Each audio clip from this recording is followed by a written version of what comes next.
As somebody that's running two rapidly scaling businesses, one of the most common questions that I get asked is, how in the world do you have time for everything? People are like, how do you have time to create all of this content, to run a mastermind, to attend a mastermind, to manage the teams from two different companies? How do you have time to do all that and still have time for your family and travel and fun? Well, I'm gonna let you in on a little secret. Today, I'm giving you a behind the scenes tour of my time management system that I call the ACE method. It's not magic, it's not luck, it's definitely not Maybelline, but what it is the result of deliberate planning and disciplined execution. So stay tuned, because I promise you what I'm gonna share with you today could absolutely change the way that you think about your days, and it could even end up changing the way that you run your business and your life. Let's dive in.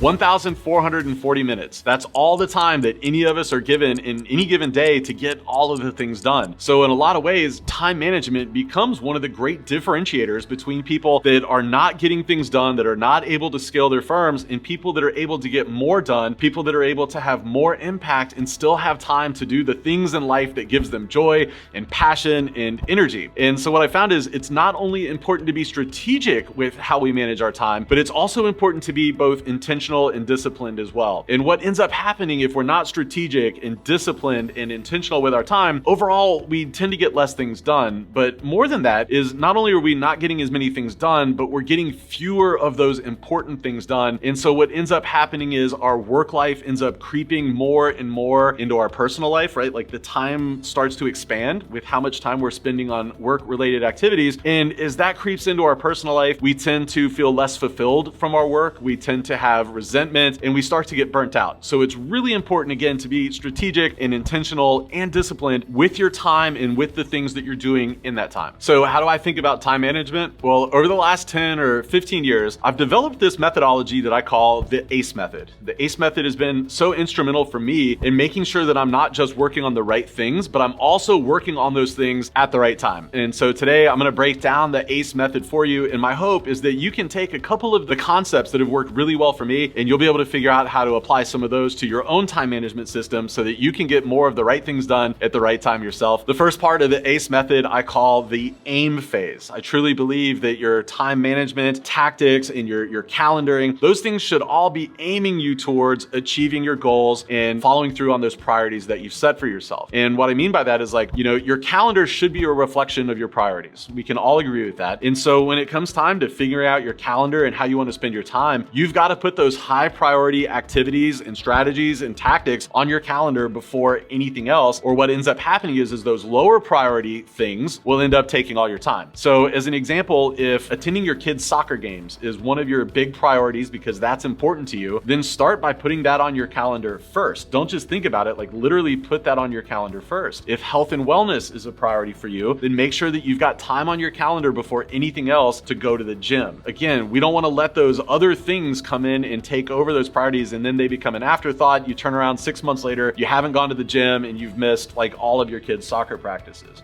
From a business sense, if one of your big priorities for the quarter is business development, then gosh, your calendar should have time blocked to do business development. I don't know what those priorities are for you in your personal life or your family life or your business, but really start by aiming your calendar in the right direction to get those things done. And the best way to do that is to make sure that you start your calendar from a clean slate and put those things on there first. One of the important things to remember when it comes to the AIM phase is that your calendar and time management should be treated a little bit like a business budget. As a fractional CFO, when you're plotting out the budget for your clients, we all know that that's just a best guesstimate. We know that from time to time, there's going to be emergency expenses that come up, or there's going to be declines in revenue. And that means that we've got to have a little bit of flexibility and a little bit of grace with those budgets, because the realities of life just come in. And the same thing is true with your calendar. So yeah, like while it's important to get everything mapped out on your calendar, to make sure that the calendar is aiming towards those highest priority goals and things that you've got in your life, also remember that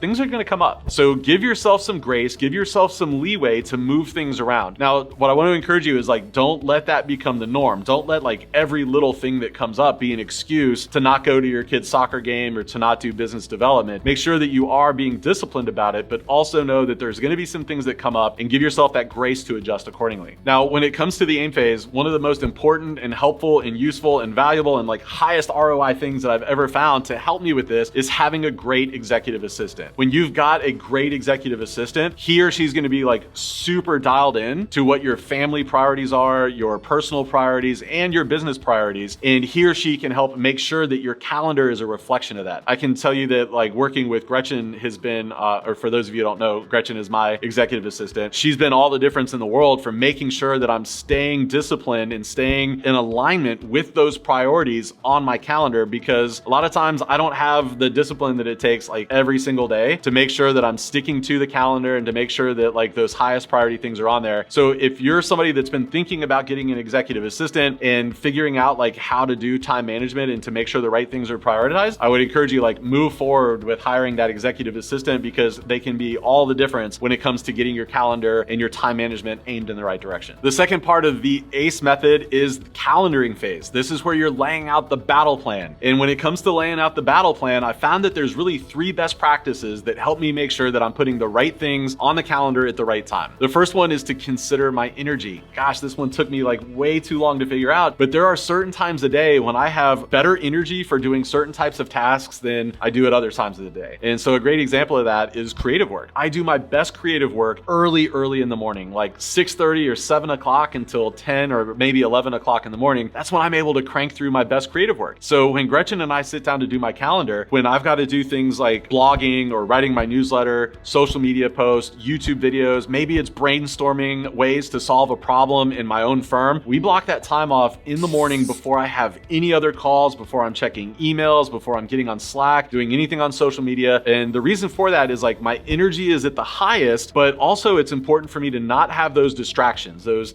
Slack messages and alerts and, client communications. Those things really like cloud up my brain and really prohibit me from doing my best creative work. So we're scheduling those things like super early in the morning before anything else can kind of get in my way. Likewise, the afternoons, I'm pretty much wiped. Like decision making is pretty much a foregone conclusion after 2 or 3 in the afternoon. I'm just done. And so we schedule all of my admin tasks after 2 o'clock in the afternoon. So if I've got to review DocuSign things, if I need to update my QuickBooks connection, those kinds of tasks that don't require a lot of mental bandwidth, we tend to schedule those in the afternoon. And what I found is when we're really disciplined and aware of scheduling the tasks that align with a particular type of energy I have, I'm able to get 2 to 3 times more work done in a given block of time than if I schedule it at the wrong time. So really consider your energy levels and when you show up to do your best work when it comes to blocking time. When it comes to generating CFO reports for my clients, my firm has 2 non-negotiables. The process has to be accurate and it has to be efficient. That's why my firm only trusts Geocon. At its core, Geocon is a data connector between accounting platforms like QuickBooks and Xero and Google Sheets. But Geocon is so much more than just a data connector. Right out of the box, you're going to get hundreds of templates for all the reports that CFOs and accountants need to run for their everyday workflows. Everything from balance sheets to P&Ls to AR aging reports. Or you can use Geocon like my firm does to create our custom CFO reports every single month. My favorite part about Geocon is that you can set it up to automatically create all of these reports. That means every month I'm getting fresh reports with fresh data ready to deliver to my clients. And because Geocon is automated, that has completely eliminated the need for my team to download data from QuickBooks, upload it into Google Sheets, manually apply formulas, all of those things that take up a lot of time and are prone to errors. In fact, Geocon has completely replaced all the other tools, services, and workflows that we were using to generate CFO reports. Geocon is literally our one-stop shop for making all of our CFO reports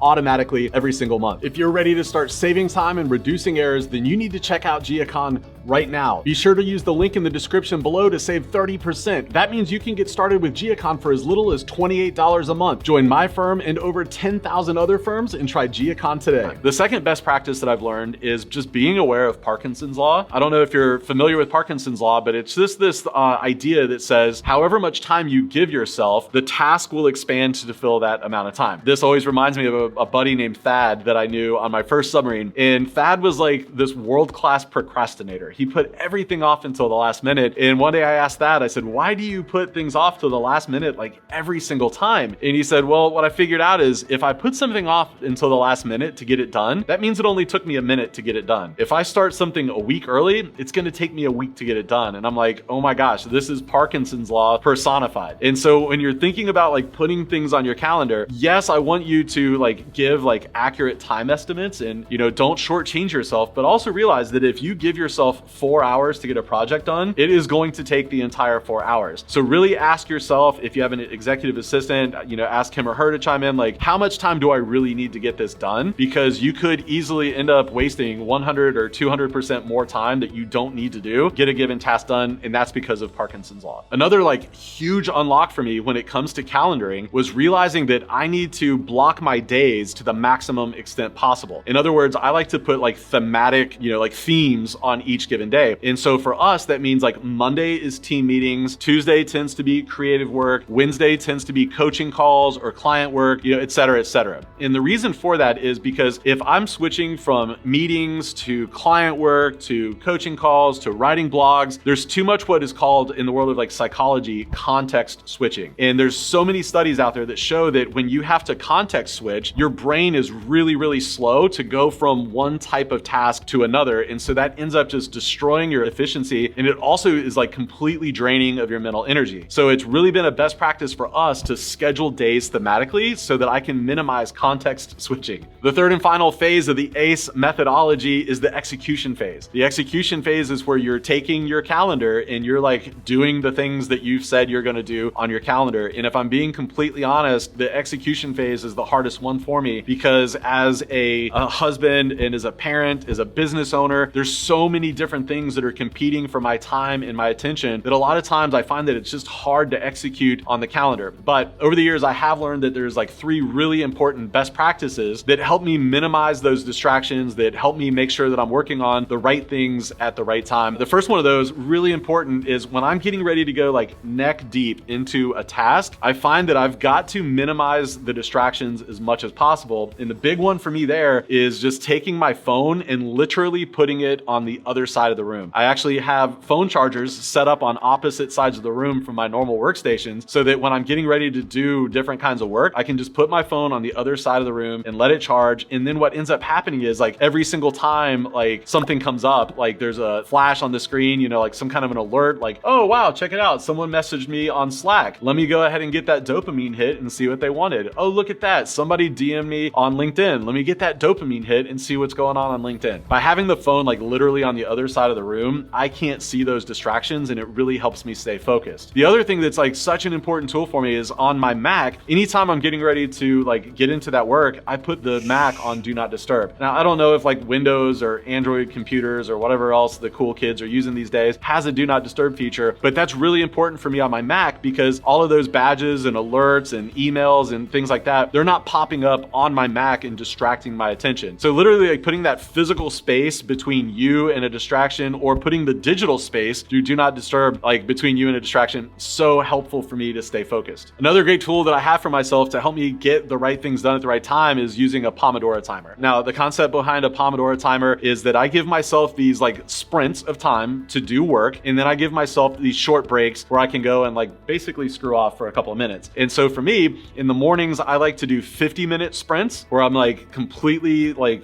engaged in my work or like project or whatever I'm doing for 50 minutes. And then at the end of that 50 minutes, I have 3 to 5 minutes that I'll take a break. I'll go pick up my phone from the other side of the room. I'll check in on, the gram or whatever. Maybe I'll grab a drink of water. I'll use the restroom. But by building in those breaks, I'm less likely to want to pick up my phone and do things that are going to distract me because I know that I've built in a couple of minutes for me to look at those things every hour. Now, I'm not going to do a deep dive into how Pomodoro timers work and those kind of things because I've actually done another video on that. And so if you want to learn more about how you might be able to use a Pomodoro timer and my favorite apps for executing Pomodoro timers, take a look in the description below. I've got a really good short video that I'll link you to that'll tell you like all the ins and outs on how I use a Pomodoro timer to really up my game when it comes to time management. The third and most important thing to remember in the execution phase is that you have the power to say no. The world is just full of people that are pushing their agendas, their goals, and their priorities at you. And it's so important that you remember to stay true to your goals. You have things that you want to get done in life. You have an impact that you want to be able to have on the world. And so don't let people steal that from you with their own agenda and their own priorities. Remember, you do have that ability to say no. As with everything, I like to keep time management as simple as possible. I try to aim my calendar towards my goals and my priorities. I try to calendar things in a way that are going to make sure that I'm working on the right things at the right time. And I try to execute against that calendar with excellence. As a fractional CFO, one of the things that you can do to make sure that you're getting the most out of your day is to make sure that you're using the best tech possible. So I would love for you to check out this video where I talk about the best tech for fractional CFOs. In the meantime, I can't wait to see you back here next week, my friend. I'll see you then.